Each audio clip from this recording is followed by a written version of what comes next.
Brought to you by GTA. We start with you. We're just very thankful. It could have been a lot worse, and my prayers go out to all the family members who lost a loved one due to this, because it is traumatic. You just don't know. This past Thanksgiving, Department of Corrections Major Antone Aguon and his family were thankful and fortunate to have survived COVID-19.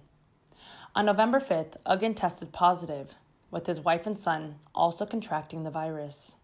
And I don't know where I got it. Honestly, I don't know how I got it, or because I wear my mask, I don't go anywhere, I go to work, I go there.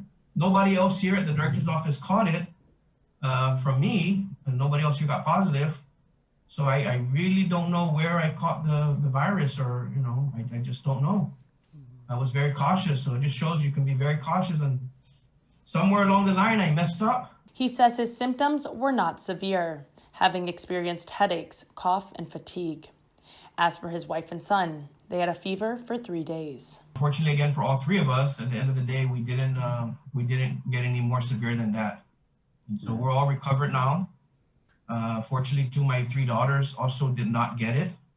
Although we live in the same household, we were able to keep ourselves separated and take all those proactive measures to make sure that my daughters didn't get it. In order to prevent his three daughters from infection, Aguon says they all stayed in their own bedrooms and used separate bathrooms. We made sure that, the bathrooms that we use and the showers were separate, and my kids were in their bedroom. Me and the wife stayed in our bedroom, my son stayed in his, and just wore masks and basically sanitized everything.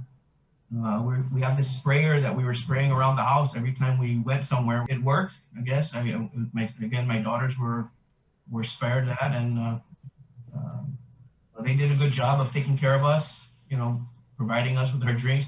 They put it on the table, knock on the door, and we open the door and get the stuff, and they're already a safe distance away. He adds himself and his family do not have pre-existing comorbidities. But, it still didn't mean every night you go to sleep and you wonder if tomorrow it's going to be worse. As we reported, since the start of the month, the prison has been battling a COVID-19 outbreak at the Manilao compound. Last week, Senior Officer Glenn Martinez lost his life to COVID-19. Aguon and Martinez worked together for over 20 years at the department. There was nothing he wouldn't do.